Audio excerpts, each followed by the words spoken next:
Hello दोस्तों, मेरा नाम चांदनी है। मेरी शादी मेरे माँ बाप ने एक 55 साल के बूढ़े इंसान के साथ करवा दी और मेरी उम्र महज 22 साल की है। यह मेरी दूसरी शादी है।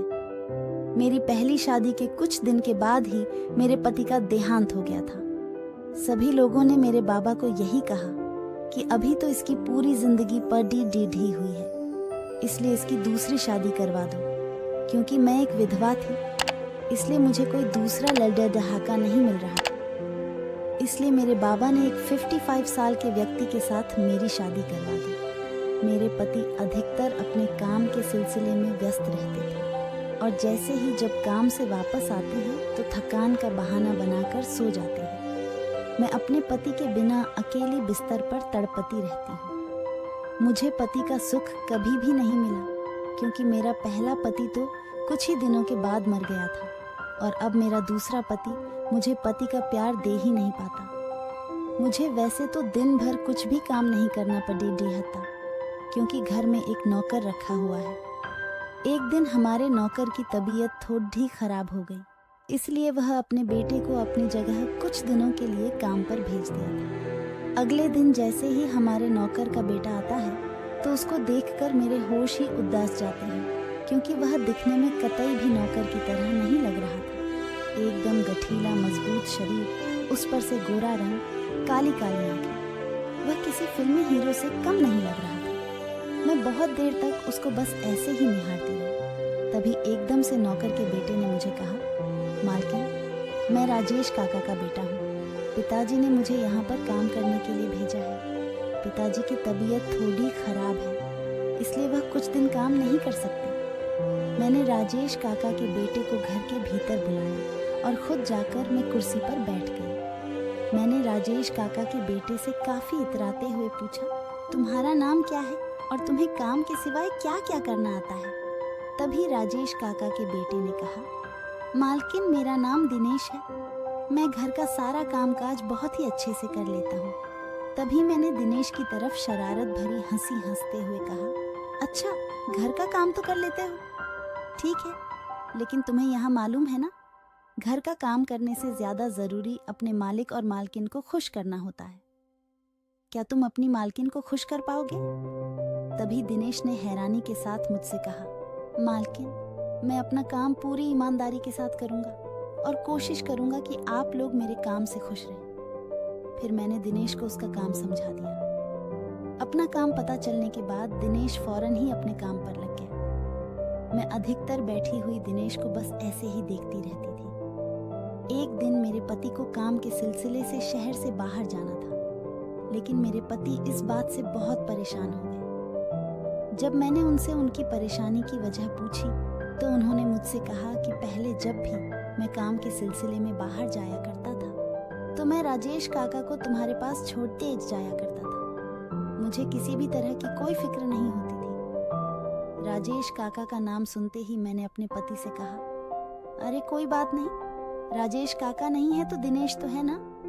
दिनेश रात को मेरे पास रह लेगा, आखिर वह भी तो हमारा नौकर है। वह मेरा ध्यान रख लेगा और उसके होते हुए आप फिक्र क्यों करते हैं? मैं अपना ख्याल अपने आप ही होंगी। फिर मेरे पति दिनेश को उसका काम समझाकर और उसे हिदायत देकर कि वह मुझे कहीं पर भी न जाने दो और मेरी सारी बातें माने, वह काम के लिए निकल गई। अपने पति के जाने के बाद मैं अपने रूम में आराम से लेट गई। मैं अपने बिस्तर पर लेटे लेटे तड़प रही थी। मुझे समझ नहीं आ रहा था कि मैं दिनेश को किस तरह से अपने दिल की बात बताऊं। मैं दिल ही दिल दिनेश को चाहने लगी थी। जब से मैंने दिनेश को देखा, मेरे दिल और दिमाग में बस दिनेश का ही ख्याल आता रहता है। मैंने दिनेश को कितनी बार अपने दिल की बात बताने की कोशिश की, लेकिन दिनेश अधिकतर मेरी ऐसी बातों को अनसुना कर दिया करता था और आगे बढ़ाए जाया करता था। मुझे समझ नहीं आ रहा था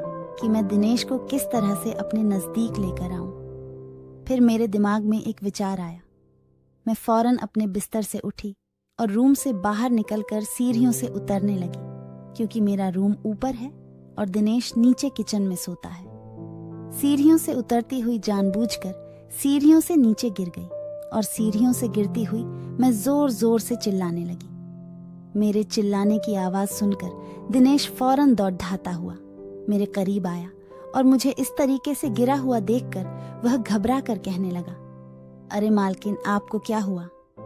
मैंने रोते हुए दिनेश से कहा, दिनेश, मैं नीचे पानी पीने के लिए आ रही थी तो अचानक से मेरा पांव फिसल गया और मैं सीढ़ियों से नीचे गिर गई। मुझे बहुत दर्द हो रहा है, मैं उठ भी नहीं पा रही हूँ। दिनेश ने मेरी हालत को देखकर मुझसे कहा, मालकिन, आप होले होले करके उठने की कोशिश कीजिए और अपने रूम में चलिए, फिर मैं फौरन डॉक्टर को बुलाकर ले आता हूँ। लेकिन मैंने दिनेश को झूठ बोलते हुए कहा, नहीं दिनेश, मुझसे कतई भी नहीं उठा जा रहा, मुझे बहुत दर्द हो रहा है, तुम ही मुझे उठाकर मेरे रूम तक लेकर के जाओ, वरना मैं यहीं पर पड़ी हुई मर जाऊंगी। जब दिनेश के पास कोई उपाय नहीं रहा तो उसने मुझे अपनी गोद में उठा लिया। दिनेश की बाहों में मुझे ऐसा आराम मिल रहा था जैसे मेरे जन्मों की ख्वाहिश पूरी होने जा रही हो। दिनेश मुझे गोद में उठाकर एक एक करके सीढ़ियों चढ़ता जा रहा था और मैं उसकी बाहों में बाहें डाले उसके कंधे पर अपना सर रखे बस उसे देखे जा रही थी। दिनेश को देखकर ऐसा लग रहा जैसे मेरा दिनेश को इस तरीके से देखना उसे अच्छा नहीं लग रहा था। फिर दिनेश ने फौरन मुझे मेरे रूम में ले जाकर मेरे बिस्तर पर लेटा दिया। जैसे ही दिनेश ने मुझे मेरे बिस्तर पर लेटाया तो दिनेश से बिछड़ने के डर से मैं कतई घबरा गई और मैंने फौरन दिनेश की शर्ट पकड़ ली और उसे अपने नजदीक खींचते हुए कहा, दिनेश, मुझे कहीं मत जाओ, मैं तुम्हारे बिना जी नहीं सकती, मैं मर जाऊंगी। देखो ना, मैं तुम्हारे बिना दर्द में कैसे तड़प रही हूँ। तुम्हें मेरा यह दर्द दिखाई नहीं दे रहा है क्या? तुम्हें मेरा दर्द दिखाई नहीं देता?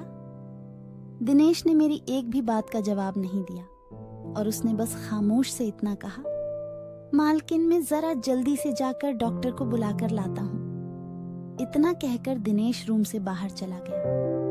तकरीबन 1.5 घंटे के बाद जब दिनेश घर में आया तो दिनेश के साथ एक डॉक्टर और साथ में एक लड़की भी थी। डॉक्टर ने मेरा पांव देखा तो डॉक्टर ने कहा कि नहीं, ज्यादा कोई तकलीफ नहीं हुई है, बस कुछ दिन आराम करेगी तो ठीक हो जाएगा, और डॉक्टर ने मुझे दवाई दे दी। डॉक्टर के जाने के बाद दिनेश ने उस लड़की जो दिनेश के लिए कहा। जब दिनेश की बीवी चली गई तो दिनेश ने मुझसे कहा, मालकिन, हम लोग गरीब जरूर हैं, लेकिन हम अपनी मान मर्यादा में रहना जानते हैं। मैं एक शादीशुदा हूँ और मैं अपनी बीवी के साथ कभी भी धोखा नहीं कर सकता। आप अमीर लोग हैं, आप लोगों में धोखा देने का रिवाज होगा, लेकिन हम गरीबों में यह रिवाज नहीं है। फिर दिनेश इतना कहकर वहां से चला गया और उसके बाद से दिनेश की बीवी ही मेरी देखभाल करने लगी। दिनेश घर के काम करता और दिनेश की बीवी मेरी देखभाल करती, और इस तरह से मेरी मस्त वाला क्रिकेट खेलने की इच्छा सिर्फ इच्छा ही रह गई। Subscribe to my channel and also press this bell icon.